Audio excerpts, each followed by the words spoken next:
आपका आज वीडियो। स्वागत है। आज वीडियो हम लेकर आए, उसका टाइटल है weapons and martial art trainings with Indian army at India Pakistan border, संदेश से आते हैं एपिसोड 2। तो चलिए देखते हैं ये वीडियो, क्योंकि इससे पहले हम लोगों ने जो वीडियो देखी थी वो पार्ट 1 था, संदेश से आते हैं, और वहाँ पर इंडिया और चाइना का बॉर्डर जो है वो दिखाया गया था, और आज हम लोग देख रहे हैं इंडिया और पाकिस्तान का बॉर्डर। तो चलिए देखते हैं वीडियो। लेकिन से पहले इस वीडियो चैनल का ओरिजिनल लिंक आपको हमारी वीडियो के डिस्क्रिप्शन मिल जाएगा, सब्सक्राइब करिए, लाइक शेयर को फॉलो करें चैनल को। उसके अलावा लोग चैनल का लिंक इंस्टाग्राम लिंक भी हमारी वीडियो के डिस्क्रिप्शन मिल जाएगा, सब्सक्राइब करिए, लाइक शेयर को फॉलो करें। चलिए देख लेते हैं ये वीडियो।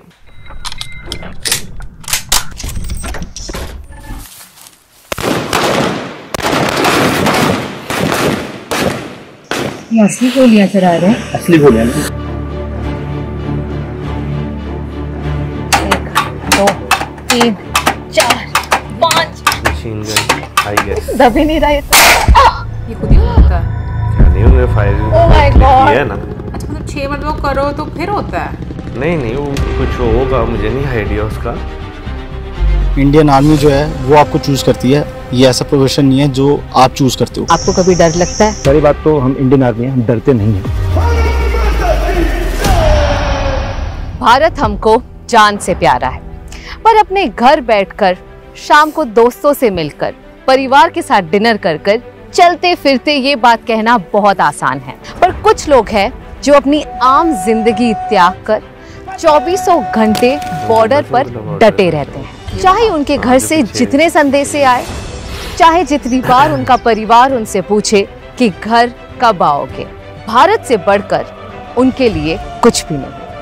हमारा देश लैंड बॉर्डर से 7 और देशों से घिरा हुआ है, और हर सीमा पर सैनिक हमारी रक्षा करते हैं, पर हम उनके लिए क्या करते हैं? पर अब वक्त आ चुका है हम उन्हें बताएं कि हम उनके कितने शुक्रगुजार हैं। देश के हर कोने से, स्कूल के बच्चों से लेकर हर घर की नानी और दादी तक, सबने लिखे हैं प्यार भरे खत हमारे फौजियों के लिए, और मैं ये हैंड रिटन लेटर्स खुद भारत के हर बॉर्डर तक पहुंचाऊंगी on our brand new show JK paper and curly tales presents संदेश से आते हैं।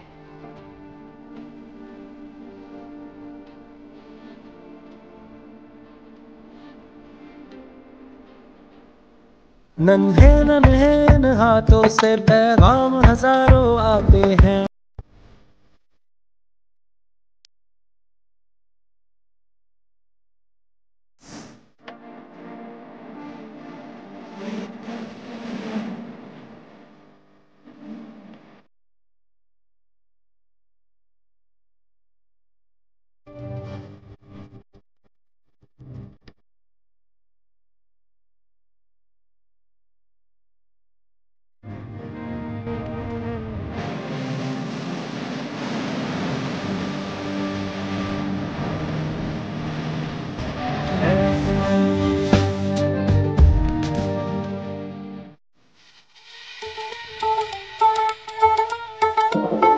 पंजाब, हरियाणा और राजस्थान के बीचों बीच स्थित फाजिल्का पाकिस्तान से बस कुछ ही कदमों की दूरी पर है। ये जगह अपनी लजीज मिठाई तोशा और पंजाब में सबसे अनोखी जुतियों के लिए बहुत मशहूर है। चलो हमें आज दूसरी साइड देखने का मौका मिल रहा है।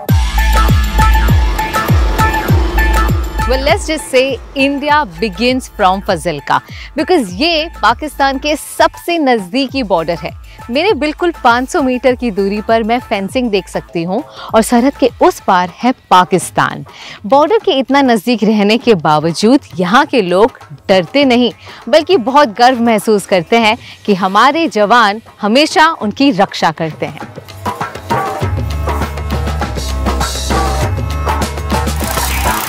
डर लगता ही नहीं है, हमारे लड़के भी फौज में हैं। Oh, really? हाँ जी, 2010 से पहले बॉर्डर जब खुला था ना, ऐसे एक तार थी, जैसे भाई साहब एक तरफ वो है एक तरफ हम है। अच्छा। पर हम जैसे मिलते थे जफ्फी पा के एक दूसरे से टोल पर नाचते रहते, वो पंगड़े वो मजा आता था। अच्छा। अब तारबंदी हो गई है, अब वो दूर रहते, हम दूर। यहाँ पे एक गांव है मुहाज जमशेर। यहाँ इंडिया के लोगों का लैंड कुछ पाकिस्तान के एरिया में है, वो पूरा ऐसे ट्रायंगल में है, वहाँ पे पूरा पाकिस्तान है और इधर से तीनों साइड बॉर्डर आता है। तो वहाँ पे लोग, उनका लैंड है, वहाँ पे वो एग्रीकल्चर करने जाते हैं। इनफैक्ट कुछ लोगों के तो वहाँ पे घर भी हैं। अक्सर पूछते हैं कि क्या आप लोग सेफ़ हो, यहाँ पे सेफ़ फील करते हो? तो अगर मैं सच बताऊँ तो हम दुनिया में सबसे ज़्यादा सेफ़ यहीं फील करते हैं, क्योंकि हमारी प्यारी इंडियन आर्मी यहीं रहती है, हमारे सर पे रहती है, और जब तक वो हमारे साथ है तो हमें क्या ही डरने की ज़रूरत है। भारत में सिर्फ 3 ही ऐसे बॉर्डर्स हैं जहां रिट्रीट सेरेमनी होती है। अमृतसर के वाघा बॉर्डर पर, फिरोजपुर पर और फजिल्का पर। अब हम जा रहे हैं फजिल्का के रिट्रीट सेरेमनी पर, जो रोज शाम को 6 बजे होती है। Let's go.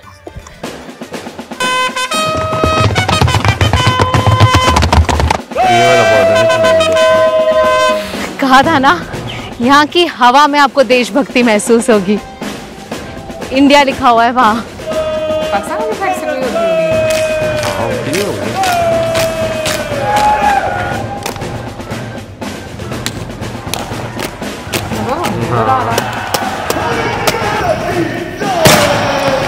रिट्रीट सेरेमनी देखकर तो मेरे रोंगटे खड़े हो गए।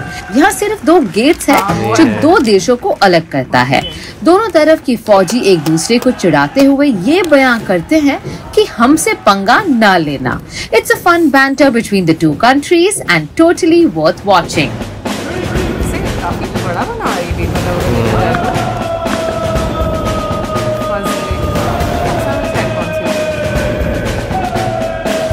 माता की लंबे लंबे लग रहे हैं ना, तो अच्छी खासी हाइट आती है। हाँ, मुझे वही फील कह रही हूँ। तो अब मैं भी मिलना चाहूंगी हमारे फौजी वीरों से, जो रहते हैं हम सबसे दूर पर सरहद के पास, इस गेट के पीछे।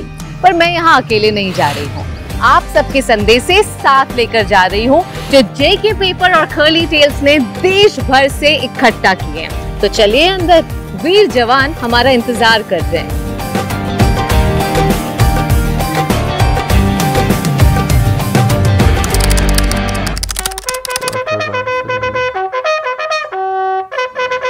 Good morning major. Good morning ma'am, welcome. 2 minute से लेट हूँ, आई होप मुझे पनिशमेंट नहीं मिलेगी। No no ma'am, no. Welcome to the quarter guard ma'am. I will show you the mounting procedure of the guard.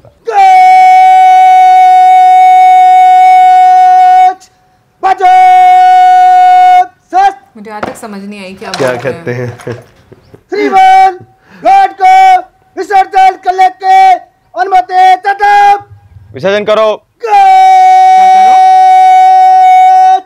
विसर्जन।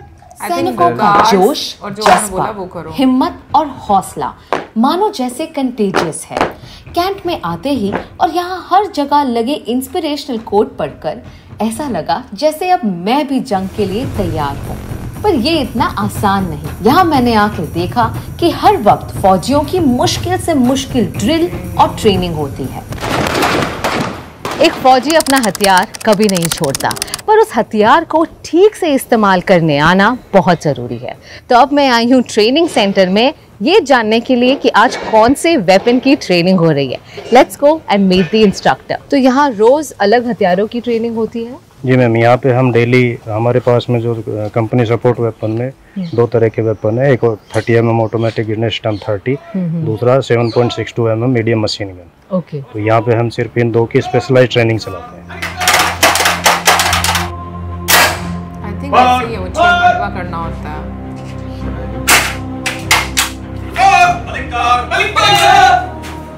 Orders के बिना fire नहीं कर सकते। बिना ऑर्डर्स के फायर नहीं कर सकते। जब उनको ऑर्डर मिलेगा फायर करने का तभी ये फायर करते हैं। देख कर लगा वेपन्स चलाना बहुत आसान होगा, सोचा मैं भी ट्राई करती हूँ। ये है इसका कोकिंग हैंडल, इससे हम इसको 10 बार पीछे खींचते हैं तो लॉन्चर चार्ज हो जाता है। अभी इसको आप खींचोगे तो माय गॉड, बहुत हिम्मत लगती है इसके लिए, मुझसे तो नहीं था। ओह ओके ओके, देन 10 बार पूरा पीछे, पूरा 1 2 3 4। मतलब तुम ये नहीं कह सकते मुझे, बाकी आग से नहीं हो सकता। I give up. तो 6 बार ही कर पाई। ओहो, तब तक तो दुश्मन ने मार दिया मुझे। हाँ, हो गया ऊपर। ये इसका ट्रिगर। इसे देख रहे हैं। दब ही नहीं रहा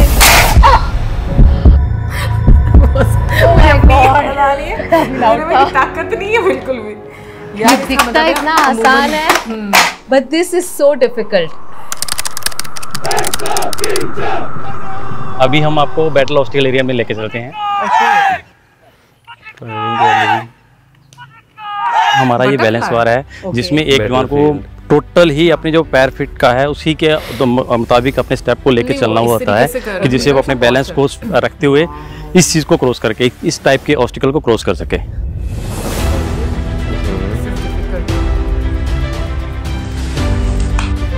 कि यदि दुश्मन का फायर आ रहा है और हमें हाइट आड़ मिल रही है 1.5 से 2 फीट की आड़ मिल रही है, उस हाइट को देखते हुए ही हमने इससे कि हमारे जवान क्रोल करके जल्दी से जल्दी दुश्मन के पास पहुंचकर उसको कर सकें और अपनी फिजिकली हेल्थ को उसको सेट कर सकें। Of course and there is no way out because यहाँ पे जो तारे लगी हुई है काफी शार्प है।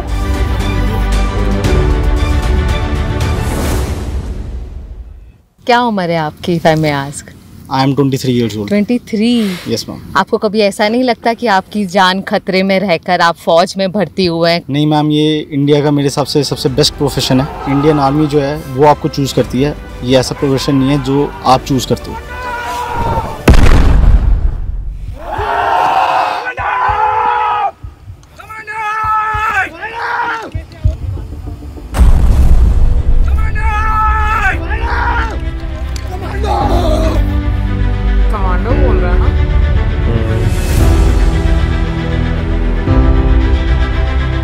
कमांडो ही एक ऐसा वर्ड है जिससे क्या है जवान को, हर एक आदमी को ऐसा लगता है, जो हमारे सोल्जर हैं इनको ये लगता है कि मैं ही हूँ इस दुनिया के अंदर, देश फौज के अंदर, जो हर जवान और हर मुसीबत के समय इससे निपट सकता हूँ और दुश्मन को जल्दी जल्दी हरास करके आगे आ सकता हूँ। और सचमुच आप ही है जो हम सबको हिंदुस्तान में सुरक्षित रख सकते हैं। और मैं आप सबके साथ में बोलना चाहूंगी कमांडो, ठीक है? तो बोले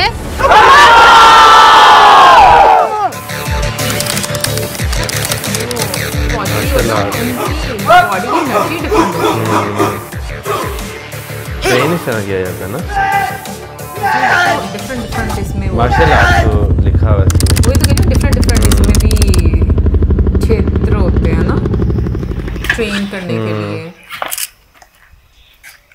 Hello, Colonel. Hi, how are you? I'm good. How are you? Fine, all good. I can see this massive helicopter here. तो आज किस तरह की ड्रिल हो रही है यहाँ पर? यहाँ पे हम आए हैं जो helicopter operation, special helicopter operations बोलते हैं, इसे स्लिदरिंग बोलते हैं। हेलीकॉप्टर को लैंड करना पॉसिबल नहीं है तो ट्रूप्स को, जवानों को निकाले कैसे? हेलीकॉप्टर को स्टिल करते हैं हवा में एक सर्टेन हाइट पे, 5 मीटर, 10 मीटर, 25 मीटर, जिस चीज़ पर हमने डिसाइड किया है उसमें से एक रोप थ्रू आउट किया जाता है। रोप को जवान उससे स्लिदर डाउन यानी कि स्लाइड डाउन करते हैं, स्लाइड डाउन करते हैं उस रोप के वाया, एंड हम नीचे उतरते हैं। जंप मारने से पहले तो थोड़ा डर लगता है। I know this is different. पहली बात तो हम इंडियन आर्मी हैं, हम डरते नहीं हैं, ठीक है? That's true. सेकेंडली, अगर किसी को कोल्ड फीट आए किसी कारण, तो इसीलिए हम ये सारी प्रैक्टिसेस करते हैं ताकि इसका जो कोल्ड फीट या डर जो है उसे हम निकाल सके और ऑपरेशंस में वो फ्रीली आराम से काम। अपनी चेस्ट के लेवल पर लेके आओगे, एक पैर निकालोगे, ये टैप कर देगा उससे पहले। जब तक डिस्पैचर टैप नहीं करेगा कोई भी कूदेगा नहीं।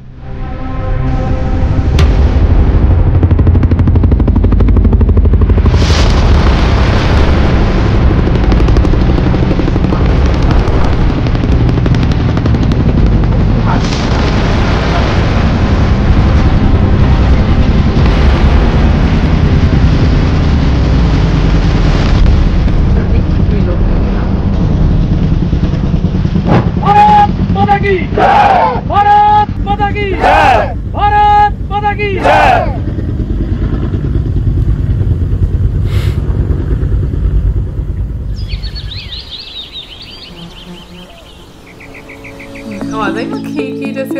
Well, it's been an exciting day so far, पर कुछ excitement मैंने अब भी सेव करके रखी है. That is your handwritten letters full of love for our soldiers. We've received more than 1 lakh letters. School के बच्चों से लेकर बुजुर्ग तक आप सब ने इतना प्यार भेजा है.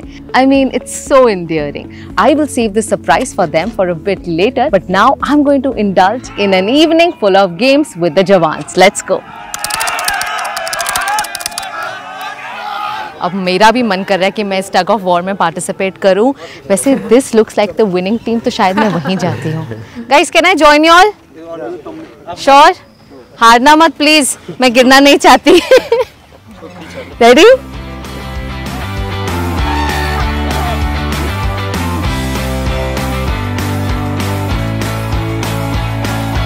बराबर से जा रहे।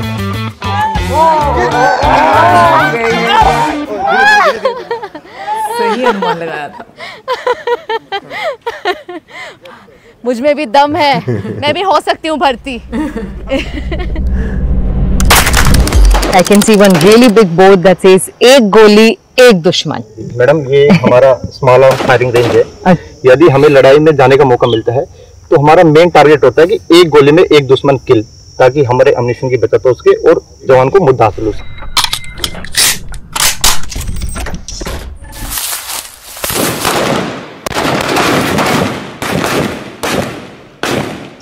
असली गोलियां चला रहे हैं। असली गोलियां अभी ये पिस्टल से फायर करेंगे, अभी सिर्फ शॉट से किया, अभी पिस्टल फायरिंग करेंगे।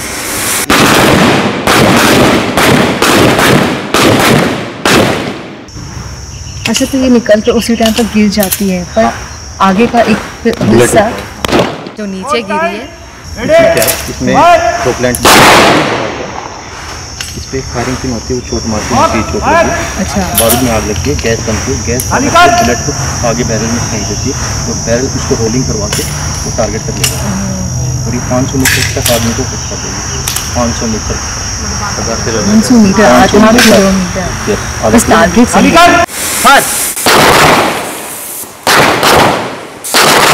ये हमारी 6 716 असल्ट राइफल है जो अभी हमने अमेरिका से इंडिया ने मंगवाई है। बहुत अच्छा वेपन है, 500 मीटर तक दुश्मन को किल कर देता है। 20 राउंड आते हैं और 1 मिनट में 600 से 650 राउंड फायर करने की काबिलियत रखते हैं। 1 मिनट में ऑटोमेटिक वेपन है। 1 मिनट में तो दुश्मन के बचने के कोई चांसेस नहीं है। मैडम जैसे कि हमारे जवान ने बीपीजी पहना हुआ है, इसको शॉर्ट में बोलते हैं बीपीजी, बुलेट प्रूफ जैकेट। और ये होता है बीपीपी, बुलेट प्रूफ पटका। हमारे चेस्ट और हेड हमारा सेफ है, हाथ में पैर में गोली लगती है तो भी हमारा जवान इतना काबिल है कि लगातार वो फायर करता रहेगा और लड़ता रहेगा।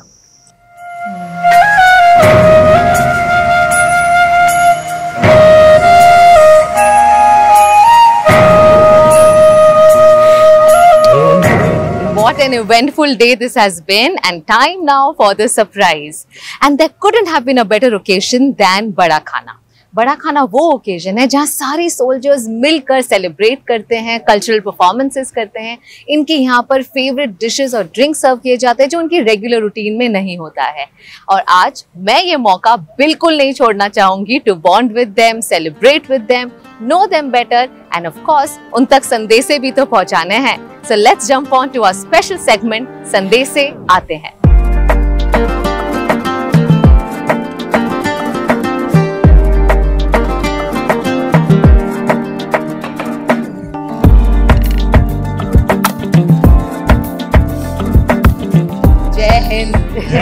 बहुत सारे हीरो हीरोइंस का इंटरव्यू लेती हूँ अपने चैनल पर आज मुझे ऐसा लग रहा है that I have met the real heroes of India.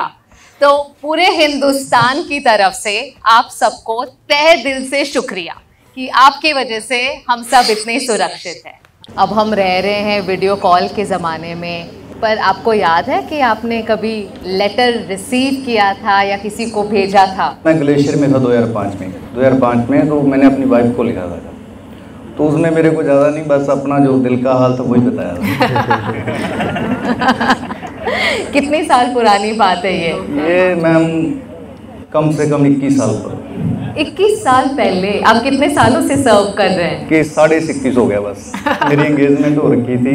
अच्छा। तो कुछ नहीं, बस वैसे ही जो मन में आया लिख दिया। अभी मेरी मैडम ने वो खत रखा हुआ है। Oh wow. अभी भी है मेरे घर में पड़ा। यही सबसे प्यारी बात होती है खत की, क्योंकि बाकी सारी चीज़ें हम भूल जाते हैं। कॉल कर लिया किसी को तो वो नहीं याद रहता है, पर जो एक पेपर होता है हमारे हाथों में, वो एक खत, वो हमेशा आपके साथ होता है। जी मैडम। कर्ली टेल्स और जेके पेपर, हमने पूरे देश में कम से कम 100 स्कूल, कॉलेजेस, ऑफिसेस, सबने आप लोगों के लिए बहुत सारा प्यार भेजा है, वो भी एक खत के द्वारा। देश भर से आप सबके लिए संदेश से आते हैं।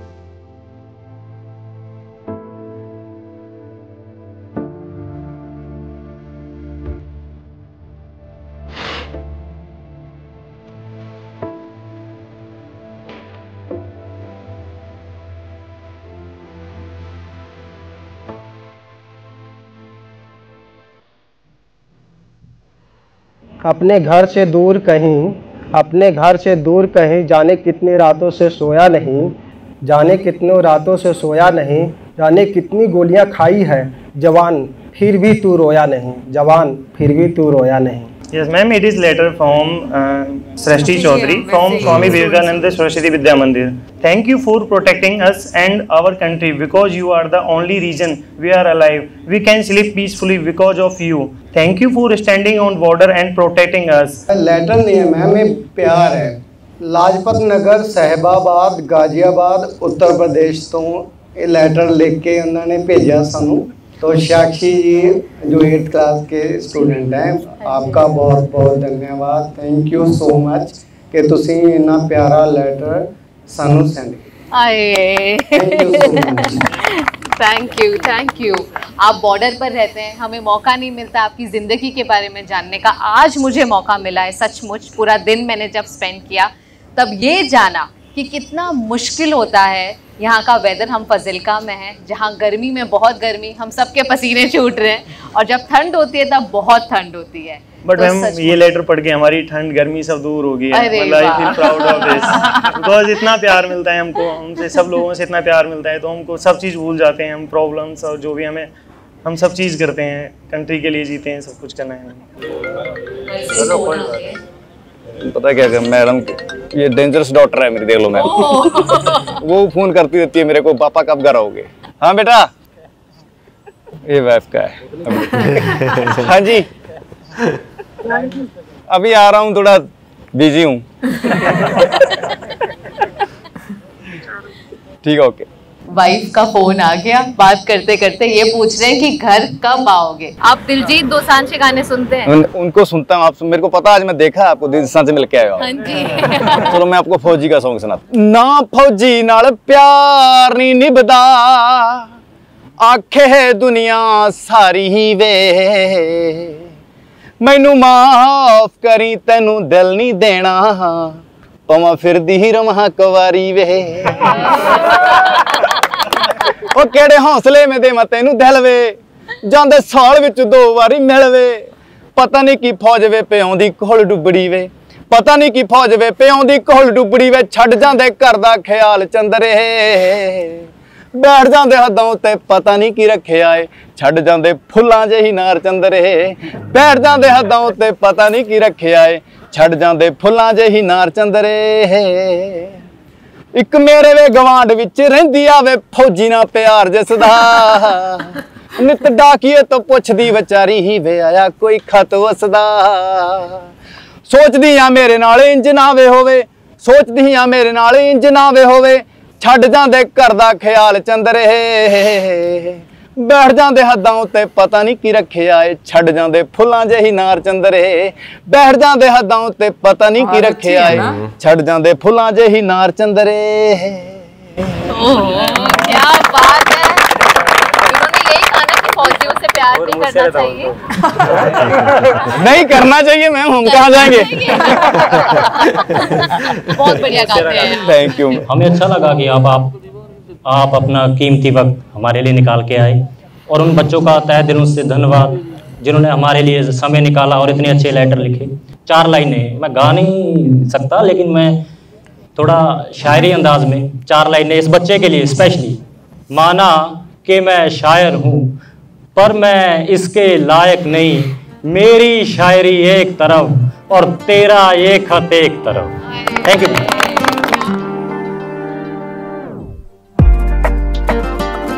जेके पेपर दिल से हमारे वीर जवानों का शुक्रिया अदा करते हैं, जो अपनी जान की परवाह किए बिना हर पल हमारी सुरक्षा के लिए तत्पर रहते हैं। और यह मैं अच्छे से जानता हूं, क्योंकि मेरे फादर खुद इंडियन आर्मी का एक पार्ट थे। हम संदेशे आते हैं कैंपेन को लेकर बेहद उत्साहित हैं, जिसका उद्देश्य कागज पर हैंड रिटन लेटर्स की खूबसूरत परंपरा को फिर से जीवंत करना है और नागरिकों एवं सैनिकों के प्यार को और गहरा बनाना है। जैसे हमारे जवान बॉर्डर्स की सुरक्षा के लिए कमिटेड हैं, वैसे ही जेके पेपर भी एनवायरनमेंट के प्रति समर्पित है। यह कागज एग्रो सोशल फार्म फॉरेस्ट्री के जरिए तैयार किए जाते हैं, जो न केवल सस्टेनेबल प्रैक्टिसेस को सपोर्ट करता है, बल्कि लगभग 1,30,000 परिवारों को लाइवलीहुड भी प्रदान करता है।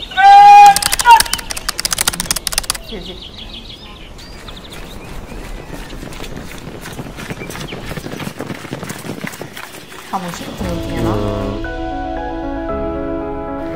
Good morning from the military cantt of Fazilka.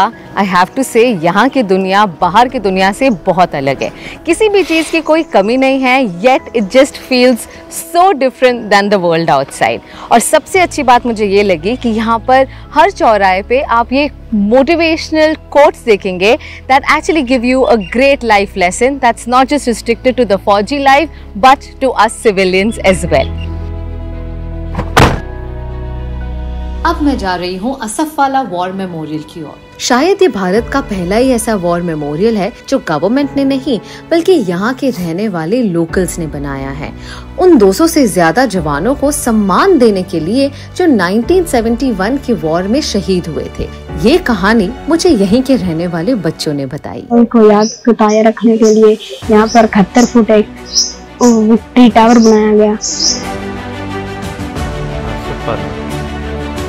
Fazilka के बच्चे अपने मन में सिर्फ हाई पेइंग जॉब्स, पैसे या करियर पे फोकस करना नहीं सीखते, बल्कि ये सीखते हैं कि देश की स्थिति क्या है और वो देश के लिए आगे बढ़कर क्या कर सकते हैं। भारत के कानून कहाँ बनते हैं? पार्लियामेंट के कितने हाउस हैं? कौन कौन से? लोकसभा, राज्यसभा। इलेक्शन किसके होते हैं? कितने साल बाद? 5 साल बाद। हमारे राष्ट्रपति? श्रीमती द्रौपदी मुर्मू। उपराष्ट्रपति?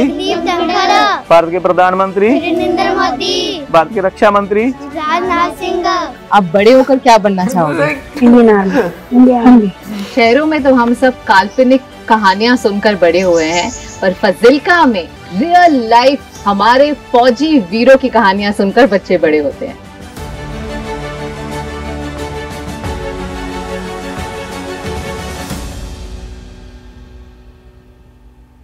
इंडियन सोल्जर्स की शौर्य की कहानी हमने हमेशा सुनी तो थी, हमारे दिल में उनके लिए प्यार तो हमेशा से ही था, पर उन्हें बताना जरूरी है।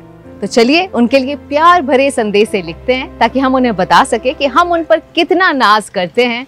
वो अकेले नहीं हैं और आज भी उनके लिए संदेशे आते हैं। मैं मिलूंगी आपको भारत के अगले बॉर्डर पर।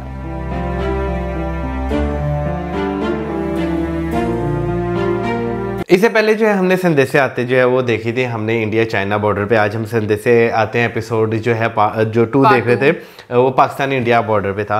भाई बॉर्डर के करीब जो रहने वाले लोग हैं ना उनकी लाइफ वाकई जो है वो डिफरेंट जो है वो होती है, क्योंकि हम जब गांव जाते हैं तो हमारा भी जो वो एरिया वैसे बॉर्डर से इतना करीब नहीं है, कोई 3-4 किलोमीटर अंदर है, लेकिन एक जगह है वहाँ पर मैं गया हुआ हूँ ना बॉर्डर बाठा वाला, अगर आपको पता हो। तुम आज तक मुझे नहीं लेकर गए वहाँ। आपने की वो मुझे मुद्दत हो गई है गाँव गए हुए। जब ये गया था फिर उसके बाद कुट पड़ी थी, मुझे लगता है तुम्हें ना कि पता नहीं डांट पड़ी थी नहीं अम्मी से, तुम लोग गए अच्छा थे। अम्मी से डांट पड़ी थी, मैं पता नहीं किससे कुट पड़ी थी। तो वहाँ पर जो है ना ये चीज़ मैंने एक्सपीरियंस की थी, क्योंकि जब मैंने देखा था तब जो है ना बॉर्डर की तार जो है वो लग चुकी हुई थी। और इवन के गाँव हम जाते हैं ना तो आपको जो है ना बॉर्डर की लाइट्स जो है ना वो छत पे खड़े होकर जो है वो नज़र आती हैं। तो खैर वो वहाँ पर मैंने ये चीज़ एक्सपीरियंस की थी कि लोग जो हैं ना वो इंडिया वाली साइड की, क्योंकि आगे जगह छोड़ी हुई है, तो वो आते हैं और खेती बाड़ी करते हैं तारों के साइड पर और शाम को वापस चले जाते हैं। सच में? अभी हाँ अभी भी ये चीज़ है यार, मुझे देखना मौसम। लेकिन आप वहाँ पर जा नहीं सकते, नहीं पता ना, क्योंकि वो इंटरनेशनल लैंड आती है ना। तो लेकिन वो पाकिस्तान वाली साइड पर आप बोल तो रहे हो कि तुम आते हो। अरे नहीं, वो जो है ना इंडिया साइड से जो बॉर्डर की बाड़ है ना, हाँ। वो थोड़ी सी पीछे करके लगाई गई हुई है। हाँ लेकिन ये कि अब दूर हो गए, मतलब जो जैसे पाकिस्तान वाली साइड के लोग हैं वो दूर से देख सकते हैं उनको। हाँ। वो पास नहीं जा सकते। नहीं, बीच में जो है ना वो एक सड़क टाइप, आप कच्ची सड़क कह लें, उस टाइप की है। रुकावटें आएंगी, मुझे ये नहीं समझ आती। लाइक जैसे बीच में भी जिक्र किया गया कि उन्होंने बोला कि 2010 ना, हाँ। मतलब सब लोग इकट्ठे मतलब मिल भी लेते थे ये भी, बट खैर कुछ लोगों के घर इधर भी हैं अभी तक। लेकिन हालात इस तरह के नो डाउट होते हैं कि अपनी अपनी कंट्री की सेफ्टी जो है वो देखनी पड़ती है जिस तरह का टाइम है। बट एक चीज़ है कि मैं कहूँगी कि ये वाला जो बॉर्डर था मुझे बिल्कुल भी नहीं पता था। मुझे सिर्फ 2 बॉर्डर्स का पता पाकिस्तान में, एक तो जो वाघा बॉर्डर है और एक जैसे सेना वाला बॉर्डर, इंडिया वाली साइड से सेना वाला बॉर्डर है, और पाकिस्तान वाली साइड गंडा सिंह बॉर्डर है। गंडा सिंह बॉर्डर, मुझे गंडा तो याद था बट और मुझे नहीं याद था। और ये फजलिका वाला बॉर्डर पाकिस्तान वाली साइड से क्या आएगा मौजम?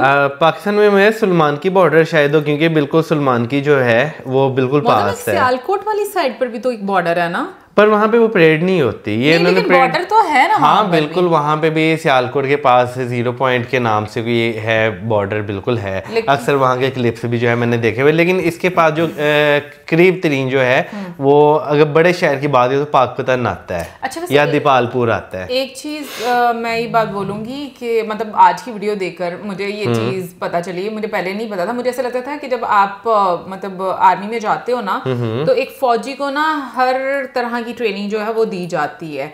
मतलब जैसे अगर मार्शल आर्ट्स भी सिखाए जाते हैं, फिर उसके बाद जो बाकी दूसरी जैसे गन चलाने की ट्रेनिंग और बाकी सारी भी। बट मुझे यहाँ पर फील हुआ है, मैं गलत भी हो सकती हूँ, कि मुझे लगता है कि जैसे डिफरेंट बैच होते हैं उस तरह शायद आर्मी में भी होता है कि कुछ लोग जो हैं वो मार्शल आर्ट्स सीखते हैं, कुछ लोग गन्स में ज्यादा उनकी स्पेशलाइजेशन होती है। नहीं, मेरा ख्याल है सारों को जो है ना वो ट्रेनिंग सिखाया जाता है, सारों को ट्रेनिंग जो है वो दी जाती है। मेरा नहीं ख्याल कि मतलब बेसिक मुझे लगता है कि सबको मतलब वो दी जाती होगी ट्रेनिंग, बट उसके साथ साथ स्पेशलाइजेशन वाली वैसे मुझे फील हुआ है कि अलग अलग आपके कह लो के बैच होते हैं। बट भाई गन चलाना मुझे वाकई में लगता है बड़ा डिफिकल्ट है। आज की वीडियो देखकर मैं वैसे इस चीज़ पर बहुत खुश हुई, क्योंकि ये अक्सर मुझे कहता है हाँ आपसे तो ये चीज़ें होती ही नहीं है। मतलब कोई भी ऐसे हैवी चीज़ होगी या थोड़ा उसमें जोर ज्यादा लगाना होगा ना, तो मुझे आज ये तसल्ली हुई है कि सिर्फ मैं नहीं, बहुत सारे और लोग हैं। वो पिस्टल नहीं थी चला रही, वो मशीन गन ही चला रही थी। तो मुझे मशीन गन चलाना आसान नहीं है। मैं कब कह रही हूँ आसान है, बट अभी जैसे मैं बाइक को नहीं हैंडल कर सकती, तो मतलब ये मुझे यार बाइक और गन में बहुत फर्क है, क्या हो गया है? गन अच्छा, वैसे मैंने लाइफ में आज तक गन चलाई नहीं। अक्सर लोगों को ना शौक भी होता है कि वो मतलब ये जो पिस्टल वगैरह वो चला लेते हैं, तो मैंने तो वैसे जिंदगी में वो भी नहीं चलाई। बट मौजम क्या उसको मतलब पिस्टल को चलाना भी डिफिकल्ट होता है या नहीं? मतलब मेरा जोर लगता नहीं, है? मेरा नहीं ख्याल कि बस एक हल्का सा झटका आपको महसूस होता है। अच्छा। और वो भी मेरा ख्याल है अगर आपने सही पोस्चर से पकड़ी हो ना तो फिर वो भी शायद आपको नहीं फील होता। झटका क्या आप यानी वो अक्सर देखा ना, यानी जो क्लिप्स वगैरह नहीं पीछे की वो पिस्टल है वो भी आपको क्या नाम देते हैं, किस चीज का वो यानी कि आप चला रहे हैं ना तो शायद हाथ आपने वीडियो से तो थोड़ा सा यूं होता है। अच्छा। उस चीज की मैं बात करूं, मैं ये उड़ के जैसे फिल्मों में देखते हैं पीछे गिर जाते हैं, वो चीज नहीं मैं कह रहा। नहीं मुझे पता है, वैसे नहीं, मुझे लगता है शायद थोड़ा सा आप पीछे की तरफ धकेले जाते होंगे इस तरह का। वो मेरा ख्याल है बड़ी गन्स जो होती हैं जो ऐसे बीच में दिखाई गई हैं उस तरह की वो गन्स हैवी होती होंगी क्या? मैंने कभी काफी वैसे बीच में एडवांस गन्स जो है वो दिखाई गई, जैसे उन्होंने अमेरिकन वाली दिखाई कि मतलब मैं हैरान हो रही थी वाकई में। एक मर्तबा मतलब 1 मिनट में ना उन्होंने बोला था हाँ 600 से 650 तक जो है बुलेट्स उसमें से निकल सकती हैं। मुझे सीरियसली यकीन नहीं आ रहा है ऐसी गन्स होती हैं, मतलब 1 मिनट में इतनी ज्यादा आपकी बुलेट्स निकल असल में हमने कभी देखी नहीं। हम जो है वो कभी जो है ना यानी कि गन्स में कभी इतना इंटरेस्ट नहीं रहा, तो इस वजह से हमें उसकी डिटेल्स का भी जो है वो इतना ज़्यादा मालूम जो है वो नहीं है। लेकिन खैर बॉर्डर की बात करें भाई, इसे कहते हैं सादकी बॉर्डर जो है वो कहते हैं, जो कि हमारी साइड पे है। हाँ नहीं, इस बॉर्डर का नाम जो है ना वो सादकी बॉर्डर है, जहाँ पे रिट्रीट सेरेमनी जो है वो होती है। और ये जो है ना वो सुलेमान की हेडवर्क्स और इंडिया साइड पे जो है ना वो फजिल्का वहाँ पर ये लोकेटेड है। नहीं, तुम्हारे कहने का मतलब है कि इंडिया वाली साइड से फजिल्का और पाकिस्तान वाली साइड से सुलेमान की, और जो पॉइंट है हाँ रिट्रीट सेरेमनी का उसको सादकी बॉर्डर कहते हैं। अच्छा ठीक है, उसका नाम सादकी बॉर्डर है जहाँ पर ये वागा बॉर्डर है। हाँ, वागा बॉर्डर का पाकिस्तान वाली साइड पे क्या नाम है? वागा पाकिस्तान वाली साइड पे वागा नाम है, दूसरी साइड अटारी। हाँ। लेकिन मोस्टली वो मशहूर है वागा के नाम मैं से। यही पूछना चाह रही हूँ वो हाँ। मतलब उसका पॉइंट का नाम क्या फिर एक्चुअली? क्योंकि वागा जो है वो जो मैंने वीडियो एक देखी थी उसके मुताबिक वागा पुराना है और अटारी जो है वो बाद में बसाया गया था, तो इस वजह से जो है ना वो वागा। उस पॉइंट का कोई नाम नहीं ना, उसको तो वागा बॉर्डर ही बोलते हैं ना, वागा अटारी बॉर्डर वही। अच्छा ठीक है, क्योंकि ये नई चीज थी मेरे लिए। अगेन जैसे सादकी मौजम बोल रहा है तो मैंने कहा शायद वागा बॉर्डर का भी मुझे नहीं पता। अच्छा, इसके अलावा और भी लिखा हुआ है एक मन्नाबाव और खोखरपार जो बॉर्डर है वहाँ पर भी सेरेमनी होती है। वाओ, वो कहाँ पर वो है? सिंध में है। वहाँ पे भी मजा आता होगा ना? पता नहीं यार, हम लोग तो आज तक कसूर भी नहीं मौजम गए यार। मैं गया हूँ, मैं कब गया था? मैं 2012 में कहीं गया था। लेकिन उधर वाली जो है ना वो सेरेमनी वो थोड़ी डिफरेंट है। वहाँ पे बिल्कुल आमने सामने लोग जो है वो बैठे यार इससे पहले कि वहाँ पर भी कोई बॉर्डर की तार लगे, मुझे लगता है हम लोग तो बॉर्डर की तार तो है।